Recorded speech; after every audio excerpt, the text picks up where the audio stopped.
Okay, we are now live on YouTube. Okay, thank you, Jan. So welcome everybody to this meeting of the Development Management and Licensing Committee, and welcome to any members of the public who may be watching on YouTube. We'll start the meeting in the usual way by confirming that all members can hear me. So we start off with going around my screen. Councillor Ellis, you can just confirm, thank you. Councillor Crawford. Thank you. Madam Mayor. Yes, Mr. Chairman, I can hear you. Thank you. Councillor Squire. Councillor Graham Parker. Councillor Barry Smith. I can hear you, Chair. And Deputy Mayor. Yes, thank you, Chairman. Okay, thank you very much indeed. If I could ask you please to make sure you're muted.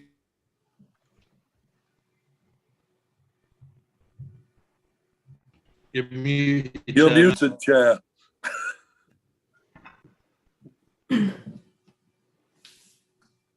I think Jan did a sneaky mute all, didn't you? Oh, right. Not at all, no. Okay. Let's make our way through the agenda, starting with agenda item 1, apologies for absence. Jan. We do have apologies for absence from councillors Fay, Lewis and Venning. Okay, thank you. Could you just confirm for us, Jan, that we're quorate? Yes, you are. Okay, thank you. Item 2 then, minutes of the meeting of the committee on the 8th of March. Are you happy that they are an accurate account of what took place at that meeting, please? Yep. Any dissenters? No. Okay. Item 3, declarations of interest. If you have any declarations of interest to make, would you please do so now? Councillor Crawford? This is not a personal friend or acquaintance of mine, but on the final one that we have to consider today, I'm aware of who the applicants are, and the parents are friends of mine, so I need to just declare an interest, really, but they're not friends. I don't know them. That doesn't sound as though that's significant to me. I just need to get that sort. Okay, thank you very much, Leslie. Okay, anyone else? No. If you do become aware of anything as we go through the agenda, please let it be known as soon as you're aware of it. Item 4, Dartmoor National Park. I haven't received any items, but Graham, do you have anything further to add to the their local plan? Yeah, I apologise, Chair. The Councillor Mann reminded me that I owe you a short note on the last couple of days. Councillor Crawford joined me for the morning, I think it was the morning of the Tuesday, when they were discussing sustainable development and things like electric parking meters, electric charging points, which was pretty well overtaken by the changes to the building regulations, which will require electric charging points in all new houses. We had an afternoon session on settlement boundaries. Now, the interesting thing there was that Dartmoor, the inspector took as read the need for settlement boundaries. And I think her words were, you need to know where the settlement policies apply and where the countryside policies apply. So it only makes sense to have boundaries. So the principle wasn't ever in doubt. The only issue was one or two local issues about where the boundary should run and why. So really the last couple of days, I mean, the last day was just admin, and really there was no external interest at all there. So those were the two big issues, and I will send round a note. I've still got my notes. I'll send round a note. I'm just sorry it slipped my mind. Okay, thank you very much, and thank you for keeping us informed. Item 5, sorry, Leslie. Sorry, can I just correct Councillor Parker on that bit?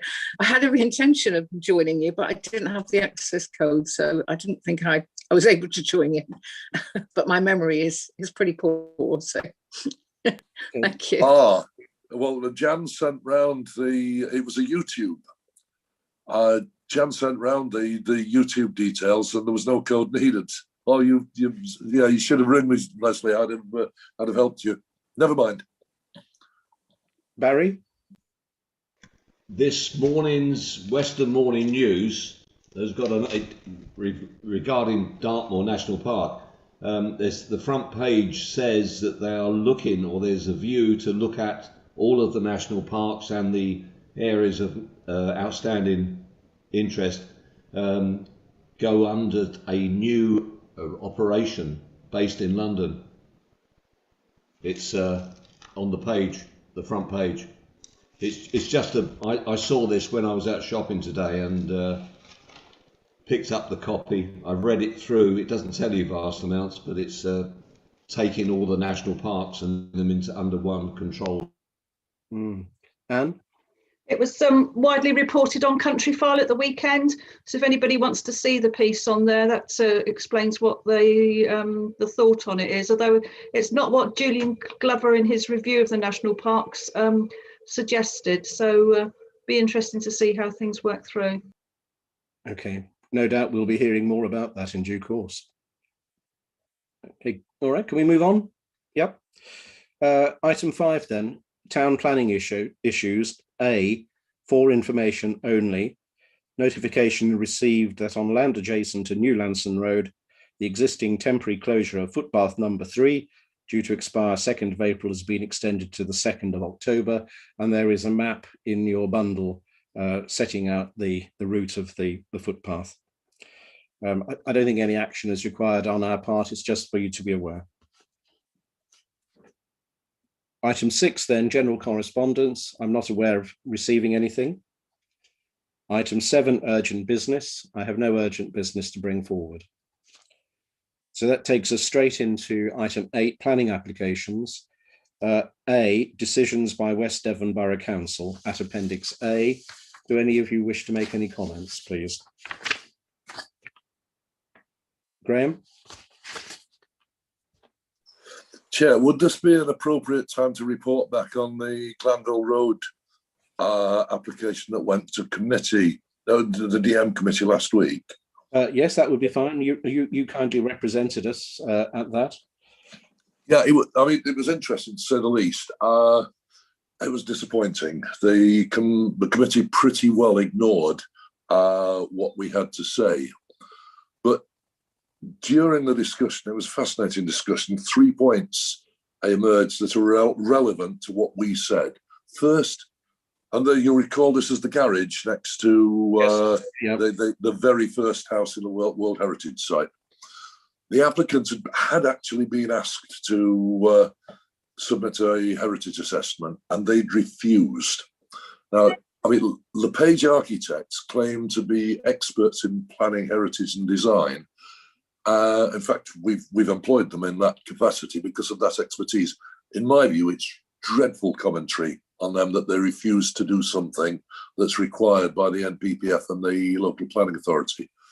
But the second point is LePage having refused to prepare an independent heritage assessment, the council's own conservation officer prepared one for them. So that assessment then formed the basis for his advice to the committee. I mean, that just seemed to me to be, from beginning to end, wrong. But the third issue is that the officers advised the committee that their validation requirements are, their word, ambiguous, and that there's some doubt about when a heritage assessment's required. Now, I think we all know that that's wrong.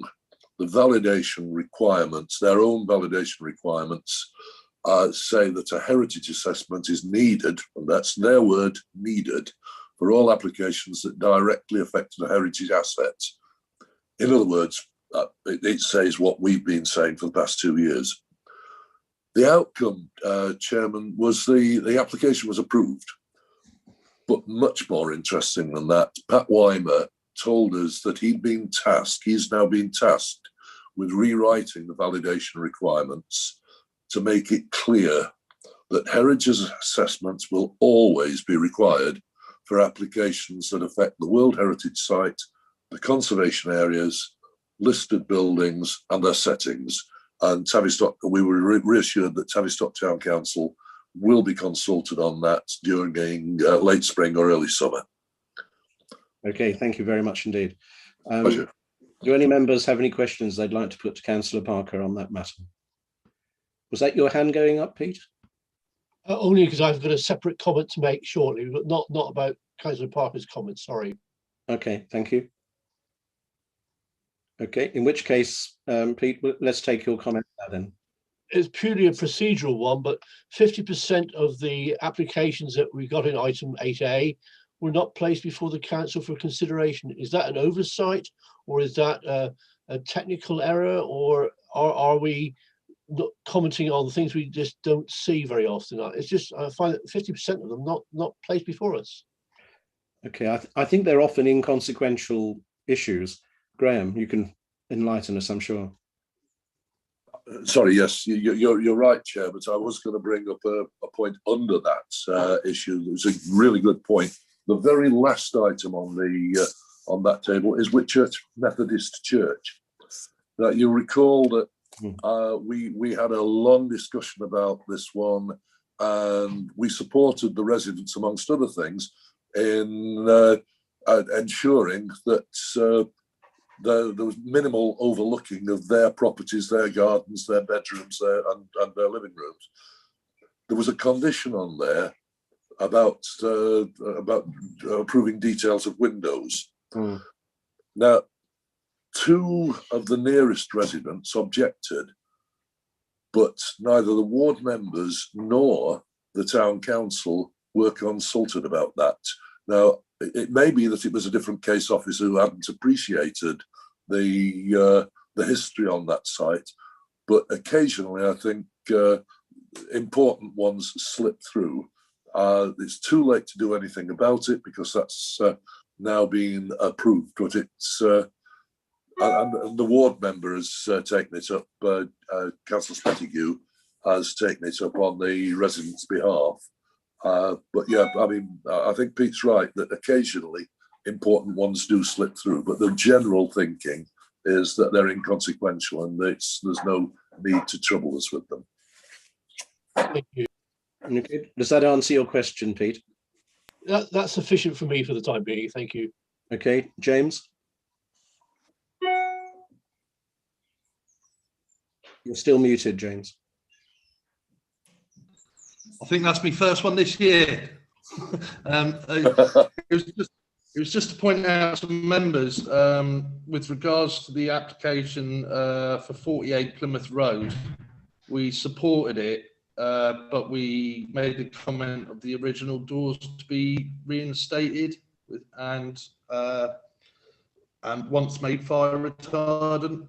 Well, going into that application, that is actually one of their conditional approvals on that they have to reinstall all original woodwork once made fire retardant. So I don't know if the Borough Council listened to us or agreed with us, but we've done okay there.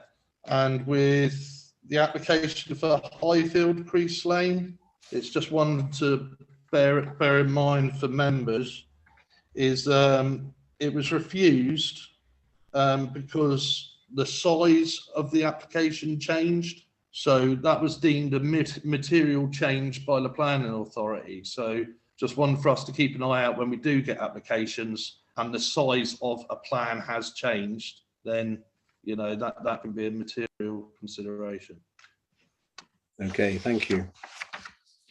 Anything else? No? In which case, let's move on to item 8B. So these are new applications. And we start with 8 Fitsford Cottages, listed building consent for replacement of 2 windows. Over to you, members. James? we get a lot of these, and I, although not predetermined, will be predisposed, and I have looked at the application. I've looked at the area. They have a mix of UPVC and wood construction windows throughout that area. This is windows that are going into a modern flat roof extension at the rear. So I propose we, as previously, support this application. I'll now leave the floor open to Graham Parker to talk about conservation areas and World Heritage Sites. And a grade 2 listed building as well. Just throw that in. So it ticks all 3 boxes. Yeah, okay. Did you note, members, that there is one objection, or at least one objection, there may be more by now, from a neighbour who was concerned about fitting plastic double glazed windows into a building in the conservation area. Leslie. Thank you. Yeah, I mean, I saw that objection.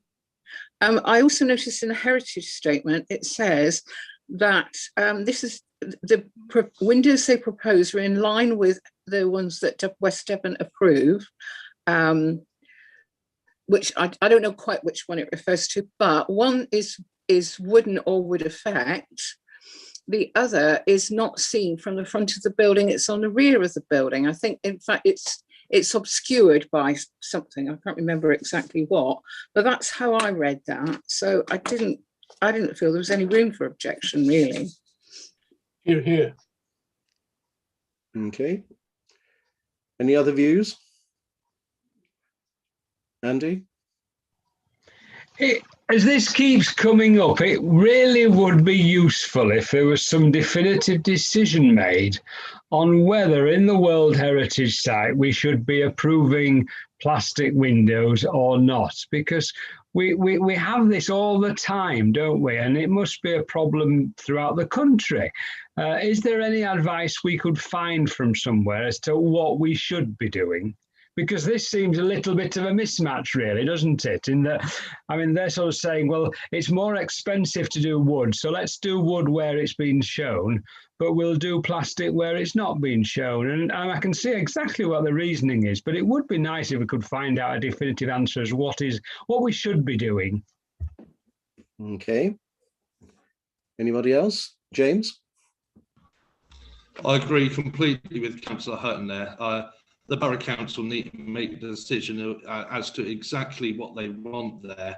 And once they have confirmed that decision, they need to provide a grant to enable every householder there to change their windows to be more fitting for the World Heritage Site, conservation area and list. We'll have a whip round. Graham? Yes, the discussion just took a very interesting turn there, didn't it? Because, I mean, there are policies both in the JLP and in the Conservation Area Management Plan that relate to sustainable development and UPVC windows. I mean, I think the Conservation Area Management Plan says that UPVC windows generally won't be acceptable in the conservation area on sustainability grounds. That's an interesting twist. But James is right that I will say something about the World Heritage Site listed buildings and conservation areas, because it is important that the applicant produces a heritage statement that explains how and why what they're proposing is acceptable, and they haven't done it. They've not explained for example, what the original windows would have been, why it's acceptable to change to UPVC, and that's not for the local authority to make all that up. It's for the applicant to persuade us and West Devon. Now, once the validation requirements have been changed, this application, I suspect, wouldn't have been validated. It would have been sent back for a full heritage assessment in line with what the government requires. So yeah, I am going to say something about that, and that's it. I agree entirely with Andy Hutton that if there was ever a case anywhere for refusing UPVC windows, it would be on a listed building in a conservation area and one of the most important World Heritage sites in the country. So that's all I have to say, Chair. Okay, thank you. I have to say, from my point of view, I found this a very difficult application to get my head around. I felt that the diagrams did not really enable me to see exactly what was being replaced, what it looks like currently, what it would look like afterwards. I wasn't even 100% sure which windows we were talking about. I had worked out that the wide window was on a building at the back of the property, and that will be the one that isn't visible from the highway. But I wasn't altogether certain I really understood which the other window was.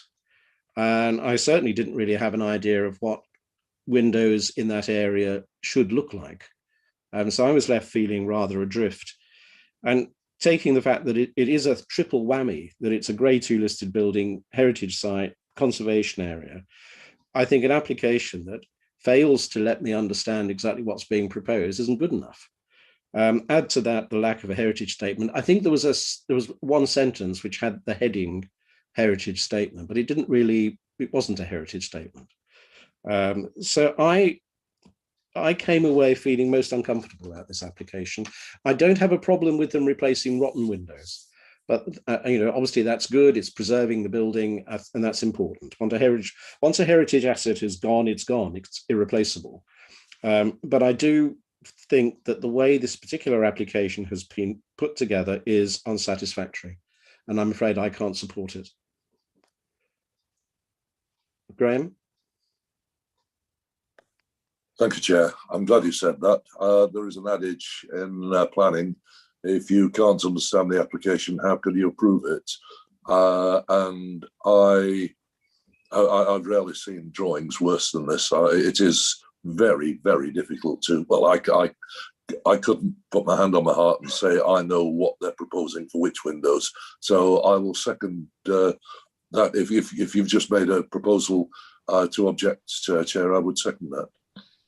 Point of order, Chairman. I've already made a proposal in my opening statement.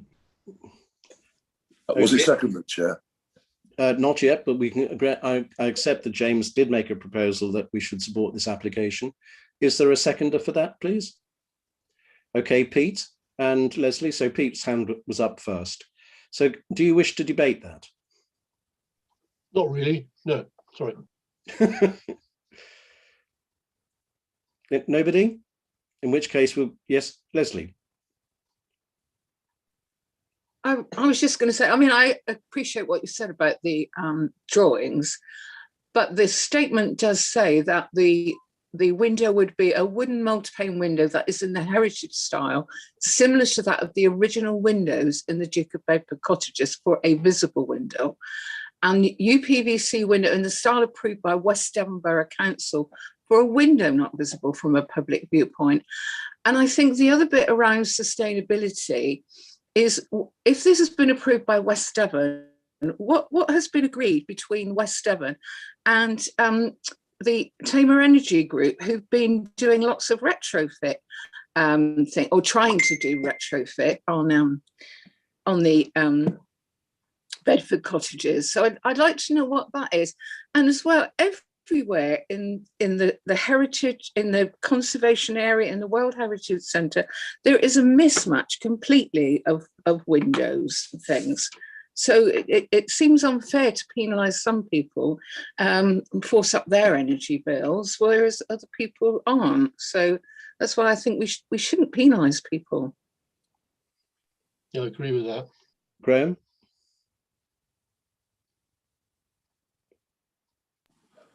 Yeah, I mean, I don't think anybody's suggesting, Chair, that people should be penalised for on their energy bills. What they're suggesting, that is, what I'm suggesting is that if we have the stewardship of listed buildings, conservation areas, and World Heritage sites, then we and the people of this town have a duty to steward that properly. Now, there's another application on this agenda, which is also in a conservation area and a listed building and the World Heritage site. They're also replacing windows. They're replacing them all with original windows and secondary glazing. So you don't have to have UPVC in order to achieve the energy benefits of double glazing. Okay, and I think there's an expression that Graham will tell me if this is right, that precedence has no place in planning. So the fact that something has been allowed once in the past doesn't mean to say it's still allowable. Now, I suspect these properties were listed in 1983 when there was wholesale listing going on in this area, including my own house as it happens. And it listed buildings as they were in 1983. And I suspect a lot of the windows in the cottages are pre-1983. And prior to that, there would have been far less control over what was installed. So, okay, anybody else wish to say anything? James, please. Yeah, I just wanted to make a quick point. I agree with Leslie as well. The other thing as well, the difference between UPVC and wood, I would say 9 times out of 10 is wealth. And when you're on a budget, you're going to go for the cheapest, best looking thing you can. So not only could we be penalising them on electric bills, we're penalising them because they may not be able to afford wooden frames. Okay, thank you. It's a difficult one, isn't it? Graham? As I understand it, Chairman, is the applicant a letting agency? Yes, I believe it is.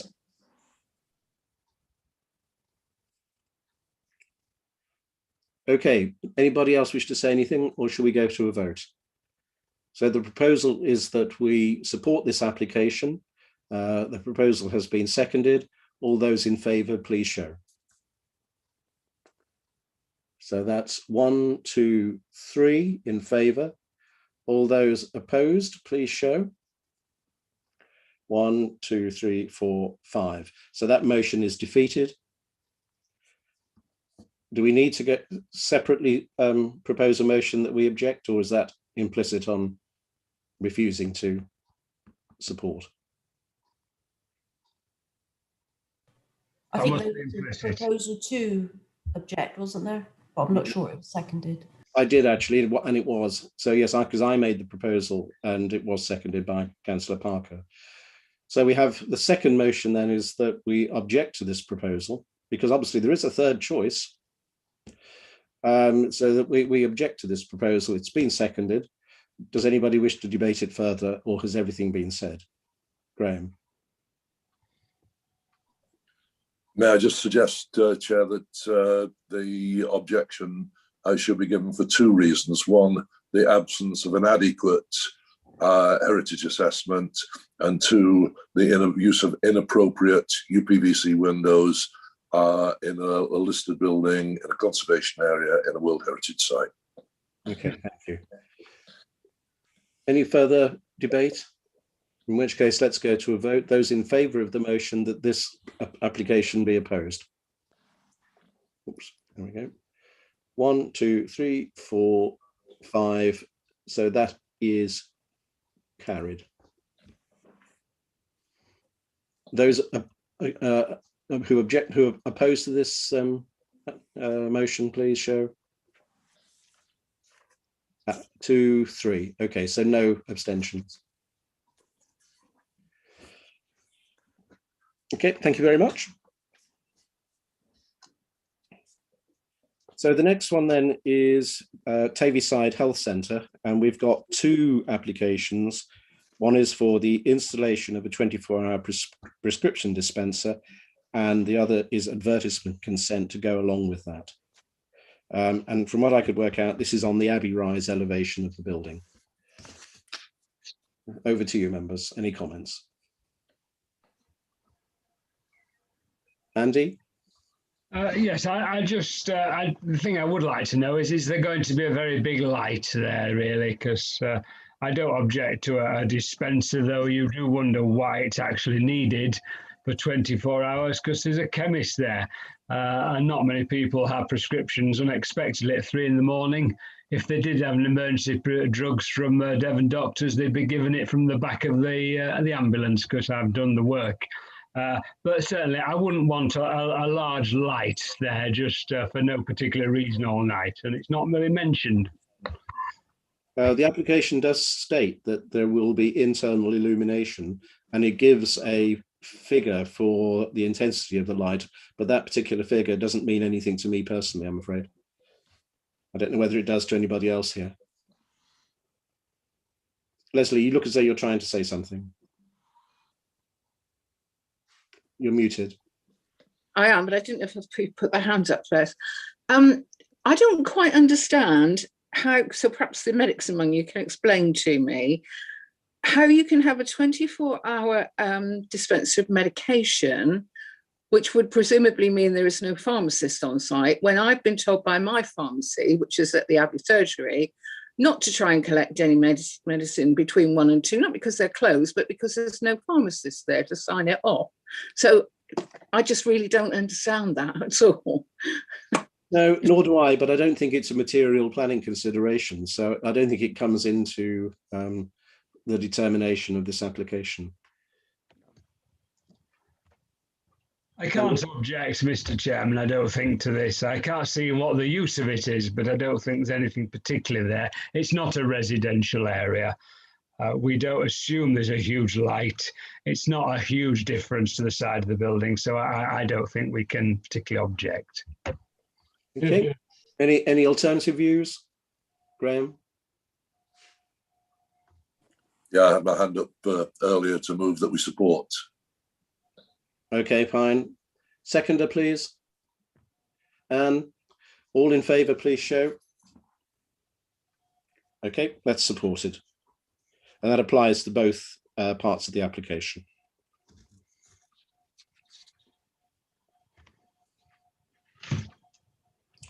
"30 Ordolph Road. This is a tree application. Do you wish to debate it, or are you happy to refer it? Refer. All happy with that? Yep. Okay, so that will refer through to the tree officer. And then Tor View Down Road, another tree application. Do you wish to debate this one, or are you happy to refer? Refer? Refer. Thank you very much. Okay, so that brings us to 2 Drake Road. And this is the building immediately opposite the council chamber, where the ground floor is part of, well, it is Miller Estate Agents. And the application is for the conversion of first floor offices to a 2-bedroom flat. And it's an interesting application because the building is demarcated as a positive building within the conservation area. And it is sandwiched between 2 grade 2 listed buildings. And in fact, the access to the flat would be through part of one of the listed buildings. So it's a very curious arrangement. Relevant is the fact that they wish to replace 3 windows, and the windows that are there at the moment are not of any particular architectural merit and in poor condition. And so they wish to replace them with painted double glazed wooden sash windows. Over to you for discussion.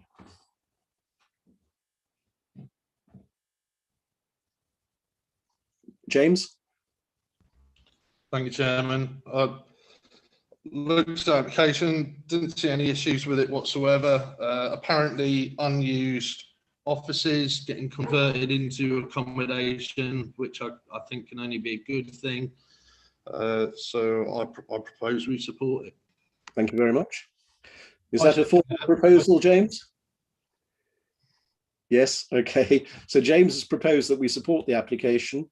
Do we have a seconder for that, Andy? I second that, yep. Okay, and do you wish to discuss it? Graham? Chair, if the vote does go to support this, may I suggest that we add a rider thanking the applicant on the superb quality of the heritage assessment. It's one of the best I've seen. It is a remarkable document. I learned an awful lot by reading it. Any further comments? Then we'll move to the vote then. All in favour of supporting the application, please show. And that's unanimous. Thank you very much.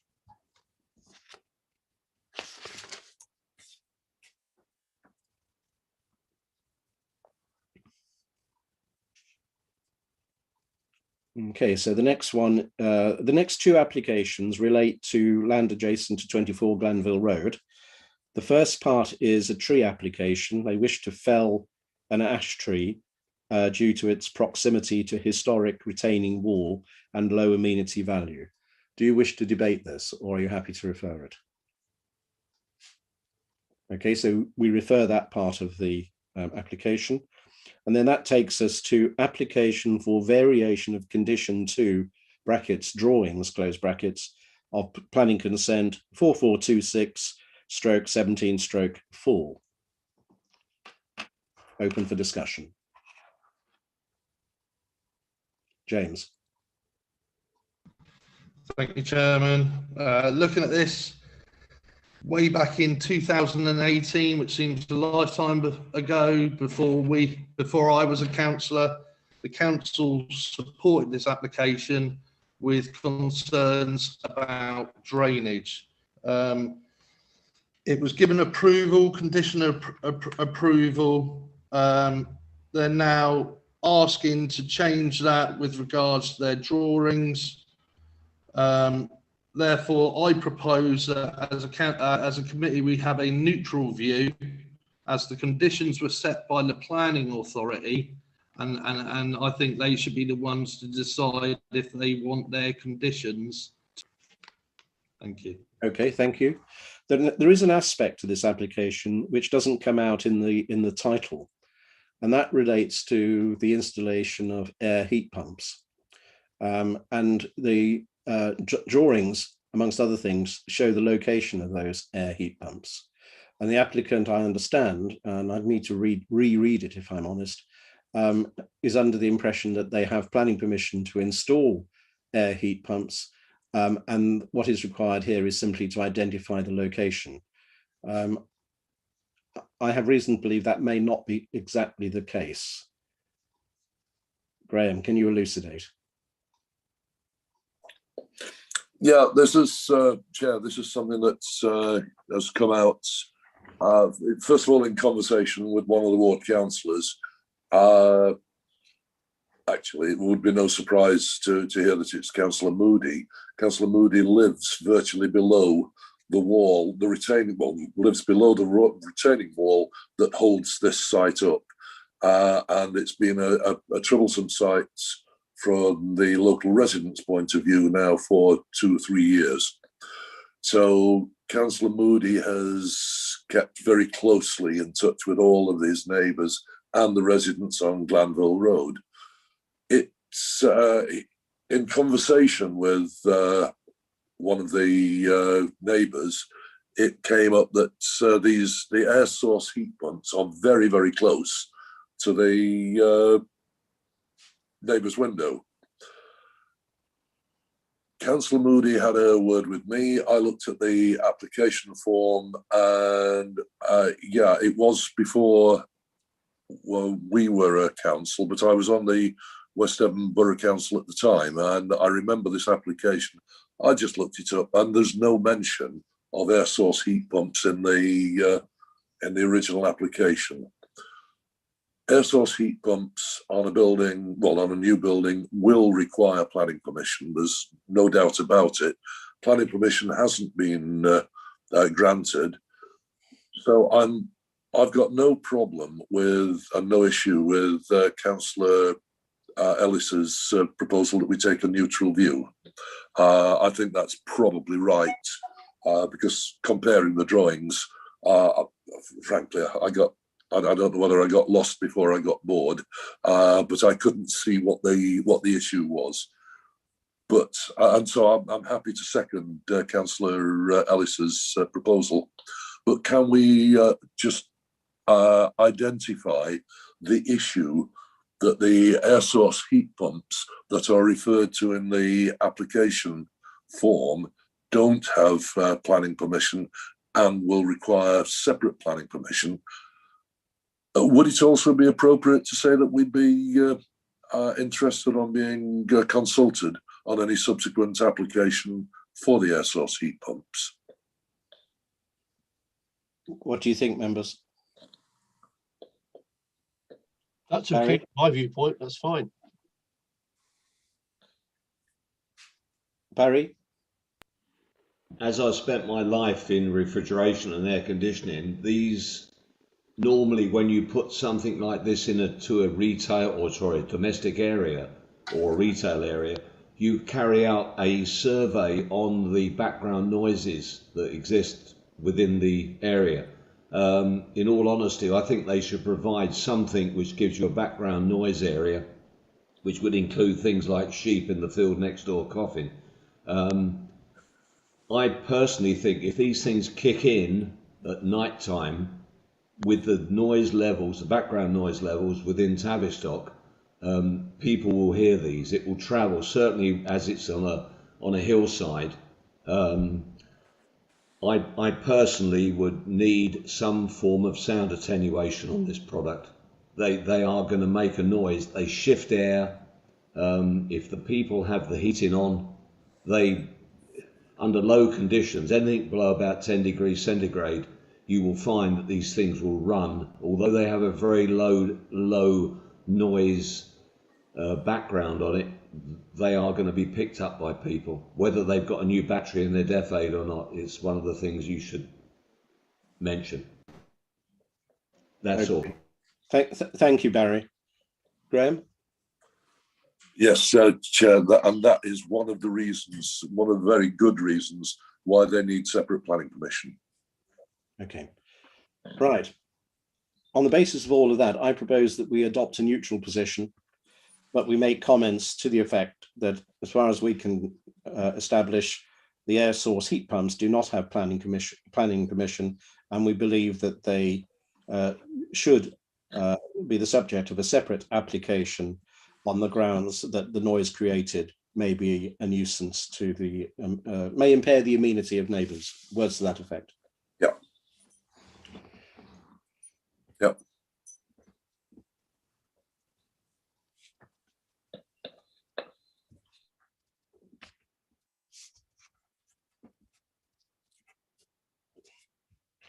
Okay, thank you.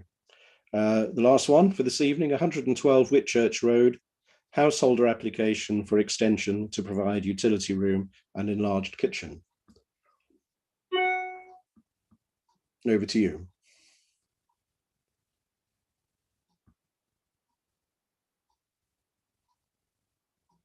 Graham? Move that we support, Chair. Any other views? All happy? This property lies well back from the road. It's not visible. And as far as I can see, the application is entirely inoffensive. Yeah. So all happy to support? Thank you. Okay, so that brings us to the end of the agenda. Just to say that we next meet on Monday, the 19th of April. Please note it is the Monday, not the Tuesday. So Monday, the 19th of April at 5 o'clock is the next meeting. I bid you farewell. Cheers. Thank you very much. Good night, everybody.